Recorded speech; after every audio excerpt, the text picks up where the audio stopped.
Hello every one. അപ്പോൾ മണി making ചലഞ്ചിൻ്റെ part 2 ആണിത്. അപ്പോൾ പാർട്ട് 1 കാണാത്തവർ അത് പോയി കണ്ടിട്ട് വരാം. അപ്പോൾ നമ്മൾ കഴിഞ്ഞ വീഡിയോയിൽ എന്താ പറഞ്ഞത്, ജസ്റ്റ് ഒരു ഓവറോൾ ഒരു ഐഡിയ പറഞ്ഞുള്ളൂ. നമ്മൾ എന്താണ് ചെയ്യാൻ പോകുന്നത്, അതെങ്ങനെയാണ് ചെയ്യാൻ ഉദ്ദേശിക്കുന്നത്, അങ്ങനെയുള്ള ഒരു ഓവറോൾ ഐഡിയ മാത്രമേ പറഞ്ഞിട്ടുണ്ടായിരുന്നുള്ളൂ. നമ്മൾ പറഞ്ഞിരുന്നു ഒരു ബിസിനസ് സ്റ്റാർട്ട് ചെയ്ത് within 1 week, okay, within 1 week ആ ഒരു പ്രൊഡക്റ്റിൽ നിന്ന് അല്ലെങ്കിൽ ആ ഒരു ബിസിനസ്സിൽ നിന്ന് എന്തെങ്കിലും പ്രോഫിറ്റ് ജനറേറ്റ് ചെയ്യാൻ പറ്റുമോ ഇല്ലയോ എന്നാണ് നമ്മൾ നോക്കുന്നത്. അപ്പോൾ ഇന്ന് അതിൻ്റെ രണ്ടാമത്തെ വീഡിയോ ആണ്. അപ്പോൾ നമ്മൾ ഇന്നത്തെ വീഡിയോയിൽ ബേസിക്കലി എന്താണ് ആ പ്രൊഡക്റ്റ് എന്നുള്ളതിനെക്കുറിച്ച് ജസ്റ്റ് ഒരു ഐഡിയ തരിക എന്നുള്ളതാണ്. അപ്പോൾ പിന്നെ ഞാനത് കാണിച്ചിരുന്നു, സ്ക്രീൻ ഷെയർ ചെയ്ത് കാണിച്ചിരുന്നില്ല, ബിക്കോസ് ഒരു പേര് പോലും എനിക്കത് കിട്ടിയിട്ടില്ല. സോ പേര് പോലും സെറ്റ് ചെയ്യാതെ അത് കാണിക്കാൻ പ്രത്യേകിച്ച് അതിനകത്ത് വലിയ കാര്യത്തിനായിട്ടൊന്നുമില്ല. അപ്പോൾ നമ്മുടെ ഐഡിയ എന്ന് പറഞ്ഞാൽ ഇത്രയേ ഉള്ളൂ. ഇപ്പോൾ ലെറ്റ്സ് സേ നിങ്ങൾക്കൊരു റെസ്റ്റോറൻറ്റ് ഉണ്ടെന്ന് കരുതാം. അപ്പോൾ റെസ്റ്റോറൻറ്റ് ഉണ്ടെന്ന് അപ്പോൾ ആ സമയത്ത് നമുക്കറിയാം അതിനകത്തൊരു വെബ്സൈറ്റ് വേണം. വെബ്സൈറ്റ് എന്ന് പറഞ്ഞാൽ ജസ്റ്റ് ഒരു വെബ്സൈറ്റ് വരെ. ആ വെബ്സൈറ്റിനകത്ത് നമുക്ക് ഈ പറയുന്ന ഓൺലൈനായിട്ട് ഫുഡ് ഓർഡർ ചെയ്യാനോ അല്ലെങ്കിൽ സീറ്റ് റിസർവ് ചെയ്യാനോ അങ്ങനെ എന്താ പറയുക, അങ്ങനെ ടേക്ക് അവേ റിസർവ്, അങ്ങനെ കുറേ ഫീച്ചേഴ്സും കൂടി വെക്കേണ്ടി വരും. അപ്പോൾ നമ്മൾ നോർമലി ഇതുപോലെ ഒരു വെബ്സൈറ്റ് എന്ന് പറയുമ്പോൾ ഡൈനാമിക് വെബ്സൈറ്റ് ആയിരിക്കും. അപ്പോൾ ആ ഒരു ഡൈനാമിക് വെബ്സൈറ്റ് ക്രിയേറ്റ് ചെയ്യാൻ കുറേ ചിലവുകളുണ്ട്. എങ്ങനെ പോയാലും ഒരു ഡൈനാമിക് വെബ്സൈറ്റ് സ്റ്റാർട്ടിങ് എനിക്ക് തോന്നുന്നു ഒരു 15K ആ റേഞ്ചിലേക്ക് ഒരു അത്യാവശ്യം നല്ല രീതിയിൽ ചെയ്യുന്നവർ വാങ്ങും. 15,000 രൂപ മിനിമം സ്റ്റാർട്ടിങ്ങിൽ വാങ്ങും. അതിനുശേഷം നമുക്കറിയാം അതിന് ഹോസ്റ്റിംഗ് ചാർജസ് ഉണ്ട്. മന്ത്ലി അത്യാവശ്യം നല്ല ഹോസ്റ്റിംഗ് കാര്യങ്ങളും വരുന്നുണ്ട്. പിന്നെ ഇപ്പോൾ എൻ്റെ ആണെങ്കിലും ഞാൻ ഹോസ്റ്റ് ചെയ്യുന്നത് EC2-ലാണ് എൻ്റെ വെബ്സൈറ്റുകളെല്ലാം ഹോസ്റ്റ് ചെയ്യുന്നത്. സോ അതിന് എനിക്ക് ഏകദേശം മന്ത്ലി ഒരു 2,000-3,000 ആ റേഞ്ചിലേക്ക് വരുന്നുണ്ട്. അപ്പോൾ അത് വരുന്നുണ്ട്.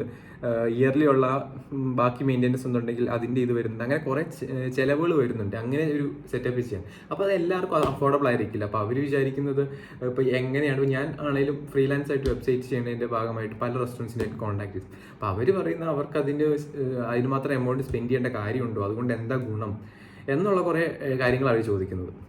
അവർ നോക്കുമ്പോൾ ശരിയാണ്, ഇത്രയും എമൗണ്ടൊക്കെ മുടക്കുകയും ചെയ്യണം, അപ്പോൾ അതുകൊണ്ട് വല്ല പ്രയോജനം ഉണ്ടോ എന്നുള്ള കുറേ ഡൗട്ട്സും കാര്യങ്ങളും അവർക്ക് വരും. അപ്പോൾ നമ്മൾ ചെയ്യുന്നത് വളരെ സിമ്പിളാണ്. നമ്മളിപ്പോൾ നമ്മുടെ വേഡ്പ്രസ് ഒക്കെ പോലത്തെ ഒരു സിസ്റ്റമാണ് ക്രിയേറ്റ് ചെയ്തത്. It's not a unique idea, അതെനിക്കറിയാം. ബട്ട് എന്നാൽ പോലും ഇത് യൂട്ടിലൈസ് ചെയ്യാത്ത, ഇത്തരം സർവീസസ് യൂട്ടിലൈസ് ചെയ്യാത്ത ഒരുപാട് പേരുണ്ട്.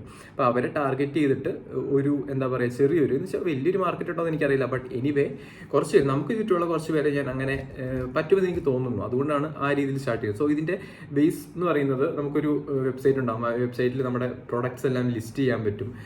ലിസ്റ്റിംഗ് മാത്രമല്ല, അതിനകത്ത് റേറ്റിംഗ് ഉണ്ട്, അതിനകത്ത് പ്രൈസ് ഒക്കെ നമുക്ക് കട്ട് ഡൗൺ ചെയ്യാം. എക്സാമ്പിൾ പറയുന്നത് ഒരു ഐറ്റം 100 രൂപയാണെന്ന് കരുതുക. ആ 100 എന്നുള്ള വെട്ടി നമുക്ക് 90 ആക്കാം.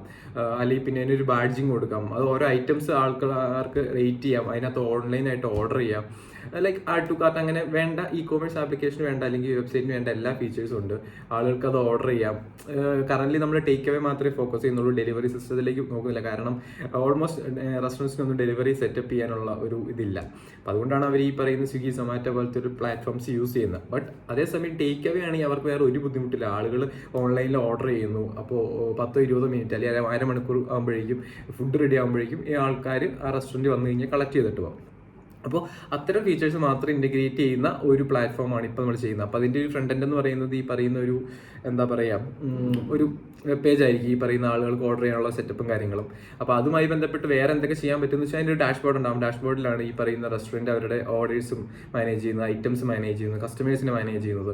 വേണമെങ്കിൽ അവർക്ക് ഓട്ടോമാറ്റിക്കായിട്ട് ബില്ല് ക്രിയേറ്റ് ചെയ്യാൻ, കഴിഞ്ഞ ദിവസം പറഞ്ഞൊരു ബില്ലിംഗ് സോഫ്റ്റ്വെയർ എന്നൊക്കെ പറഞ്ഞിരുന്നു. അപ്പോൾ ബില്ല് ക്രിയേറ്റ് ചെയ്യണമെങ്കിൽ ഓട്ടോമാറ്റിക്കായിട്ട് ഈ പറയുന്ന ബില്ല് അവർക്ക് ക്രിയേറ്റ് ചെയ്യാൻ പറ്റും. അതിപ്പോൾ കോൺഫിഗർ ചെയ്ത് കഴിഞ്ഞാൽ അതിനുള്ള സെറ്റപ്പും കാര്യങ്ങളെല്ലാം നമ്മൾ കൊടുക്കുന്നുണ്ട്. അപ്പോൾ ഇനിയുള്ള മെയിൻ ഇഷ്യൂ എന്ന് പറയുന്നത് ഞാൻ പറഞ്ഞു, അതിൻ്റെ വർക്കും കാര്യങ്ങളും പറഞ്ഞിരുന്നു കഴിഞ്ഞ ദിവസം. ഓൾമോസ്റ്റ് റെഡി ആയോ എന്ന് ചോദിച്ചാൽ ഓൾമോസ്റ്റ് റെഡിയായി. ഇനി അങ്ങോട്ട് കുറച്ച് ടൈം എടുക്കുന്ന പ്രൊസീജിയേഴ്സ് ആണ്. ലൈക്ക് അതൊന്ന് പ്രോപ്പറായിട്ട് ടെസ്റ്റ് ചെയ്യണം, എല്ലാ ഫീച്ചേഴ്സും ഉണ്ടോ എന്ന് നോക്കണം. മിസ്സിംഗ് ആയിട്ടുള്ള പല ഫീച്ചേഴ്സ് ഉണ്ട്. അപ്പോൾ ഞാൻ ബേസിക്കലി ക്രിയേറ്റ് ചെയ്യുമ്പോൾ എല്ലാം കൂടി ഒരുമിച്ച് ചെയ്യില്ല, ഓരോ പാർട്ടിലും മെയിൻ ആയിട്ട് വേണ്ടത് മാത്രം. ഇപ്പോൾ എക്സാമ്പിൾ പറയുകയാണെങ്കിൽ നമുക്കിപ്പോൾ പ്രൊഡക്റ്റ് ലിസ്റ്റിങ്ങിൻ്റെ സെക്ഷൻ ചെയ്യാമെന്ന് ഇരിക്കട്ടെ. ഇപ്പോൾ പ്രൊഡക്റ്റ് ലിസ്റ്റിംഗ് ചെയ്യുന്ന സമയത്ത് മെയിൻ ആയിട്ടുള്ള കാര്യം, അതായത് പ്രൊഡക്റ്റിൻ്റെ ഇമേജും പ്രൊഡക്റ്റിൻ്റെ പേര്, പ്രൈസ്, ഇത്തരം കാര്യങ്ങൾ മെയിൻലി വെക്കുകയുള്ളായിരിക്കും. ഇത്തരം ഫീൽഡുകൾ മാത്രം വെച്ചിട്ട് ബേസിക് ആയിട്ടൊരു ലിസ്റ്റിംഗ് കാര്യങ്ങൾ സെറ്റപ്പ് ചെയ്യും. അതിനുശേഷം പിന്നീട് എല്ലാ വർക്കും കഴിഞ്ഞ് വീണ്ടും ഒന്ന് റീവർക്ക് ചെയ്ത് വരുമ്പോൾ അല്ലെങ്കിൽ വീണ്ടും ഈ ഒരു സെക്ഷനിലേക്ക് വരുമ്പോഴാണ് നമ്മൾ അടുത്ത കാര്യങ്ങൾ ചെയ്യുന്നത്. ലൈക്ക് അതിന് വേണ്ട ബാക്കിയുള്ള ഫീൽഡുകൾ ആഡ് ചെയ്യുക, അല്ലെങ്കിൽ റേറ്റിംഗ് ഫീൽഡുകൾ, അല്ലെങ്കിൽ ഡിസ്ക്രിപ്ഷൻ വേണമെങ്കിൽ അത്, അങ്ങനെ ബാക്കി വരുന്ന ഫീൽഡുകൾ ആഡ് ചെയ്യും. അതുപോലെ തന്നെ എന്താ പറയുക, ബാക്കിയുള്ള ഫീച്ചേഴ്സ് ലൈക്ക് സോർട്ടിങ്, ഈ പറയുന്ന ഫിൽറ്ററിങ്, സെർച്ചിങ് ഒക്കെ വെക്കണമെങ്കിൽ അത് കഴിഞ്ഞിട്ടാണ് ചെയ്യാറുള്ളത് പൊതുവെ. അപ്പം അങ്ങനെ കുറേ പെൻഡിങ് വർക്ക്സും കാര്യങ്ങളുണ്ട്. അതും ഞാൻ പറഞ്ഞ പോലെ ഈ ആഴ്ച, ഇന്നിപ്പോൾ എനിക്ക് തോന്നുന്നു വ്യാഴാഴ്ച, ഇന്ന് വ്യാഴാഴ്ചയാണ്. അപ്പോൾ വെള്ളി, ശനി, ഓക്കെ ഞായറാഴ്ച ഉണ്ട്, 3 ദിവസമുണ്ട്. 3 ദിവസം കൊണ്ട് നമ്മൾ ഈ പറഞ്ഞ പ്രൊഡക്റ്റ് കംപ്ലീറ്റ് ചെയ്യാനാണ് നോക്കുന്നത്. സോ പ്രൊഡക്റ്റ് കംപ്ലീറ്റ് ചെയ്ത ശേഷം ബൈ മൺഡേ നമുക്കിത് ലൈവ് ആക്കാൻ പറ്റുമോ എന്ന് എനിക്കറിയില്ല. എന്തായാലും ഞാൻ അതിന് വേണ്ടിയാണ് ട്രൈ ചെയ്യുന്നത്. അപ്പോൾ ഞാൻ പറഞ്ഞു ഇനിയിപ്പോൾ മെയിൻ ആയിട്ടുള്ള ഒരു ഇഷ്യൂ എന്ന് പറഞ്ഞാൽ ഒരു പേര് കണ്ടുപിടിക്കുക എന്നുള്ളത്. പ്രൊഡക്റ്റ് ബിൽഡ് ചെയ്യാൻ ഒരു പ്രശ്നമില്ല, പ്രൊഡക്റ്റ് എനിക്ക് വേണമെന്നുണ്ടെങ്കിൽ മണിക്കൂറുകൾ മതി ഈ പറയുന്ന ഒരു സെറ്റപ്പ് കംപ്ലീറ്റ്ലി ചെയ്തെടുക്കാൻ. സോ സ്ഥിരമായിട്ട് ചെയ്യുന്നതുകൊണ്ട് അതെനിക്ക് മണിക്കൂറുകളുടെ പണിയുള്ളൂ. ബട്ട് ഏറ്റവും വലിയൊരു ചടങ്ങെന്ന് പറഞ്ഞാൽ, ഏറ്റവും വലിയൊരു പാടുള്ള പരിപാടി എന്ന് പറഞ്ഞാൽ ഒരു പേര് കണ്ടുപിടിക്കുക എന്നുള്ളതാണ്. അപ്പോൾ എന്ത് പേരിടും? ഇപ്പോൾ ഞാൻ നോക്കുമ്പോൾ ഒരു കോമൺ നെയിം ആയിരിക്കണം. ഇപ്പോൾ ഈ ഒരു സംഭവത്തിന് അല്ലെങ്കിൽ മറ്റൊരു സംഭവത്തിന് ഇത് യൂസബിൾ ആയിരിക്കണം. ഇപ്പോൾ ഇൻ കേസ് ഇത് പ്രോപ്പറായിട്ട് ഓടുന്നില്ല, ഇനിയിപ്പോൾ പ്രാക്ടിക്കലായിട്ടൊരു സ്റ്റാർട്ടപ്പ് ആക്കാൻ ഉദ്ദേശിക്കുന്നുണ്ടെങ്കിൽ, മറ്റൊരു സർവീസ് സ്റ്റാർട്ട് ചെയ്യുന്ന സമയത്ത് ഈ പറയുന്ന പേര് യൂസ് ചെയ്യാൻ പറ്റണം. ഓക്കെ, ആ ഒരു ഐഡിയയിലാണ് ഞാൻ ഒരു പേരും കാര്യങ്ങളും നോക്കുന്നത്. എന്തായാലും ഈ ആഴ്ച കൊണ്ട് ആ പേരും കൂടി ഒന്ന് കണ്ടുപിടിക്കണം എന്നാണ് ഞാൻ നോക്കുന്നത്. സോ ഇത്രയൊക്കെയുള്ള നമ്മുടെ അപ്ഡേറ്റ്സും കാര്യങ്ങളും. അപ്പോൾ ഞാൻ പ്രോപ്പറായിട്ട് പേരും കാര്യങ്ങളും കൂടി കിട്ടിയിട്ട് ചേഞ്ചസ് എല്ലാം വരുത്തി ഏകദേശം നമ്മുടെ സൈറ്റ് ലൈവ് ആവുന്ന സമയത്ത് അതിൻ്റെ ഒരു ഡെമോയും കാര്യങ്ങളെല്ലാം നമ്മൾ ഷെയർ ചെയ്യുന്നതായിരിക്കും. അപ്പോൾ ഇന്നത്തെ അപ്ഡേറ്റ്സ് എന്ന് പറയുന്നത് ഇത്രയൊക്കെ തന്നെ ഉള്ളൂ. ഓക്കെ, അപ്പോൾ ഇത്രയും പറഞ്ഞുകൊണ്ട് നമ്മൾ ഇന്നത്തെ വീഡിയോ ഇവിടെ വൈൻഡ് അപ്പ് ചെയ്യുകയാണ്. അപ്പോൾ ഇനി അടുത്ത വീഡിയോയിൽ കാണാം.